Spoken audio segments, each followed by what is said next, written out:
পরীক্ষা করে ধরা পড়লো যে ওই রক্তের উপরে একটা যে পর্দা আছে সাদা, এই পর্দাটা জন্মে নেই।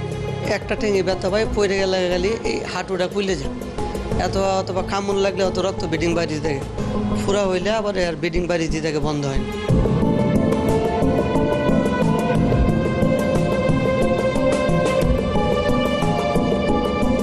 হিমোফিলিয়া একটি বংশগত রোগ।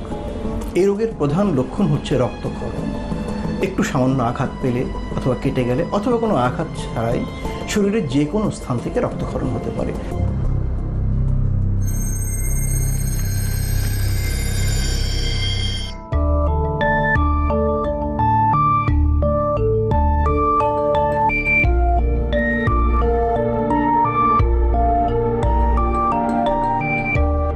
মানব ইতিহাসের দুরারোগ্য ব্যাধির একটি হিমোফিলিয়া। এ রোগে আক্রান্তদের শরীরের কোনো অংশ কাটাছেঁড়া হলে রক্তক্ষরণ বন্ধ করা যায় না। এটি বংশানুক্রমিক রোগ, যা ছিল রাশিয়ার জার এবং ইংল্যান্ডের রাজ পরিবারে। পরবর্তীতে এটি ছড়িয়ে পড়ে বিশ্বব্যাপী। এ কারণে এই রোগকে রয়্যাল ডিজিজও বলা হয়। এ জীবাণুর বাহক নারী আর আক্রান্ত হয় পুরুষ।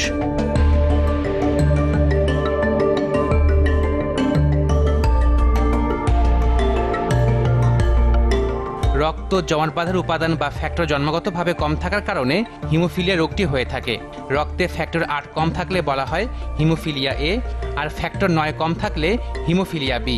ফলে এ রোগে আক্রান্ত রোগীদের নখ কাটা, শেভ করা, দাঁত তোলা এবং খতনা করা খুবই ঝুঁকিপূর্ণ।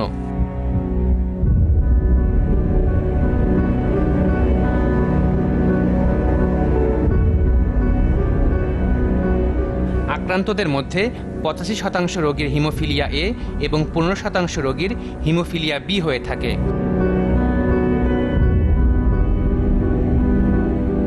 অর্থাৎ প্রতি 5000 ছেলে শিশুর একজন হিমোফিলিয়া এ এবং প্রতি 10,000 ছেলে শিশুর একজন হিমোফিলিয়া বি নিয়ে জন্মায়। হিমোফিলিয়া একটি বংশগত রোগ। এই রোগের প্রধান লক্ষণ হচ্ছে রক্তক্ষরণ। একটু সামান্য আঘাত পেলে অথবা কেটে গেলে অথবা কোনো আঘাত ছাড়াই শরীরের যে কোনো স্থান থেকে রক্তক্ষরণ হতে পারে। মাড়ির থেকে নাক, গলা, চোখের ভেতর, মস্তিষ্কের ভেতর, পায়খানার সাথে, কাশির সাথে অথবা যে কোনো জায়গায় রক্তক্ষরণ হতে পারে।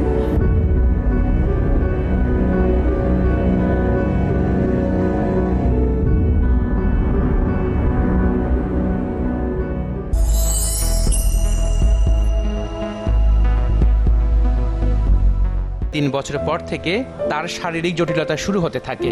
অভ্যন্তরীণ রক্তক্ষরণের কারণে তার ডান পায়ের হাঁটু ফুলে গেছে। চিকিৎসা নিচ্ছেন বঙ্গবন্ধু শেখ মুজিব মেডিকেল বিশ্ববিদ্যালয়ে।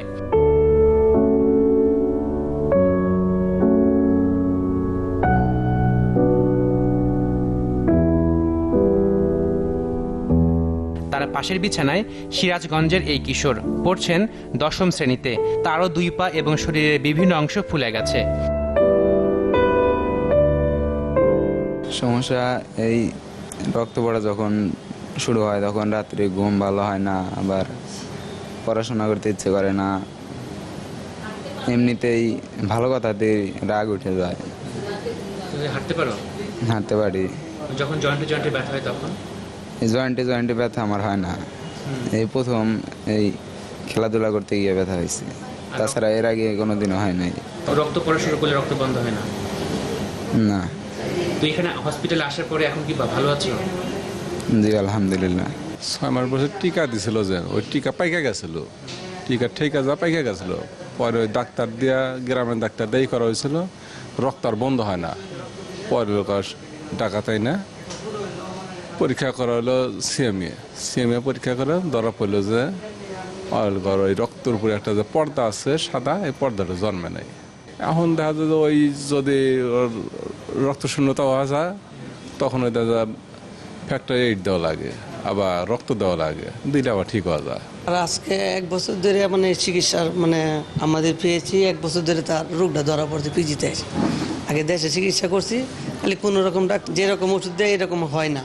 কি সমস্যা হয় এখানে পাওয়া মনে করেন যে শুধু খালি একটা ঠেঙে ব্যথা পাই পড়ে গেলে এই হাঁটুটা ফুলে যায়, অথবা কামড় লাগলে অত রক্ত ব্লিডিং বাড়ি থাকে, ফুরা হইলে আবার আর ব্লিডিং বাড়ি দিয়ে থাকে, বন্ধ হয় না। প্রথমে আমরা বুঝতে পারছি না, হঠাৎ করে একটা ফুরো হয়েছে, ফুরা থেকে পরে বুঝতে পারছি যে এইরকম হয়েছে। হিমোফিলিয়ায় আক্রান্ত আখতারুজ্জামান করছেন ব্যবসা অভ্যন্তরীণ রক্তক্ষরণের কারণে এরই মধ্যে ব্রেইন হ্যামারেজে আক্রান্ত তিনি।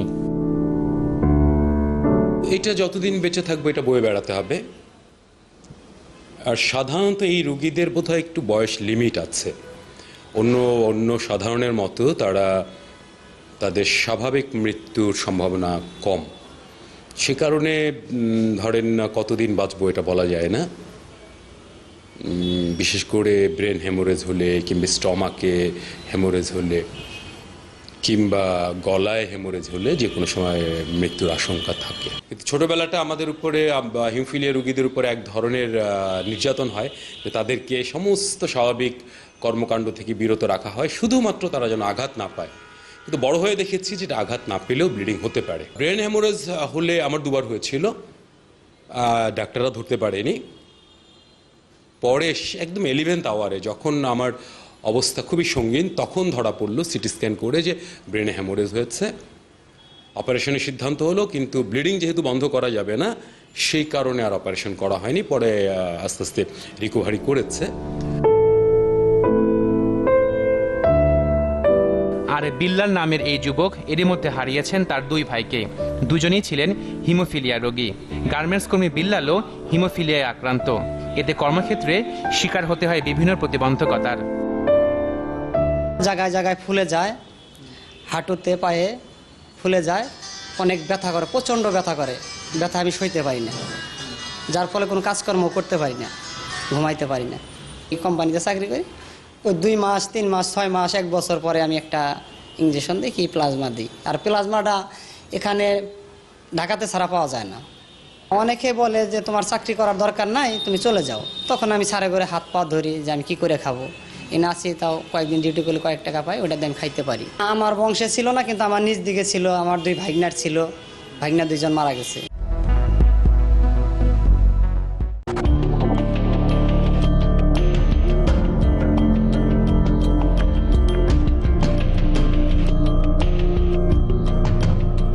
তাহলে হিমোফিলিয়ার চিকিৎসা কি?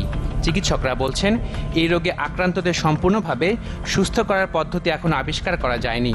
তবে সাময়িকভাবে এর চিকিৎসার সুযোগ আছে, কিন্তু তা ব্যয়বহুল। ডায়াবেটিস যেটা হয় যে ইনসুলিন কমে যায়, তো ইনসুলিন কমলে আমরা ইনসুলিন দিয়ে চিকিৎসা করি। হিমোফিলিয়া রোগীদেরও যেমন যদি ফ্যাক্টর 8 যখন কমে যায় তখন এই ফ্যাক্টর 8 রিপ্লেসমেন্ট করে এটা এর চিকিৎসা আর কি।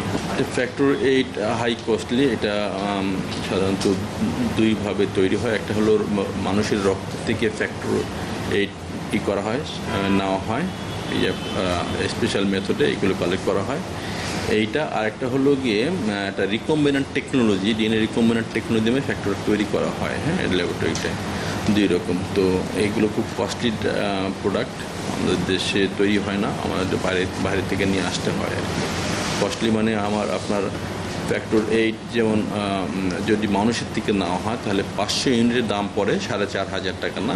এরকম ভ্যারাইটি বিভিন্ন কোম্পানি আমাদের দেশে যেগুলো আসে ভালো যেটা সালফানেট, সেগুলো 500 ইউনিট 4,500 টাকা দাম পড়ে। হিমোফিলিয়া রোগের একটি বড় অংশ কিন্তু জীবনের পূর্ণতা প্রাপ্তির আগেই মৃত্যুবরণ করে। ফ্রেশ ফ্রোজেন প্লাজমা সেটি দেওয়া যায় এবং ক্রায়োপ্রিসিপিটেট এটাও দেওয়া যায়। এর বাইরে যে ফ্যাক্টরটি কম রয়েছে, ধরা গেল ফ্যাক্টর 8 অথবা 9, এগুলোর ইঞ্জেকশন বিদেশে পাওয়া যায়, সেগুলো বিদেশ থেকে আমদানি করতে হয়। সেই ইঞ্জেকশন যার ফ্যাক্টর 8-এর দরকার তাকে 8 দেওয়া হয়, অথবা যার 9-এর দরকার তাকে 9 দেওয়া হয়। ওই ফ্যাক্টরটা গেলে সাময়িকভাবে রক্তকে জমা দেওয়া হয়।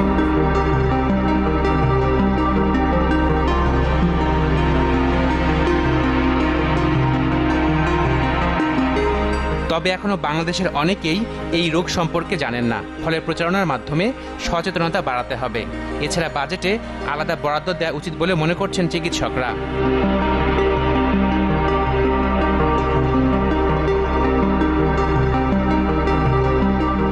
যারা এরই মধ্যে এই রোগে আক্রান্ত হয়েছেন তাদের সহযোগিতায় রাষ্ট্রের এগিয়ে আসা উচিত বলে মনে করেন রোগীরা।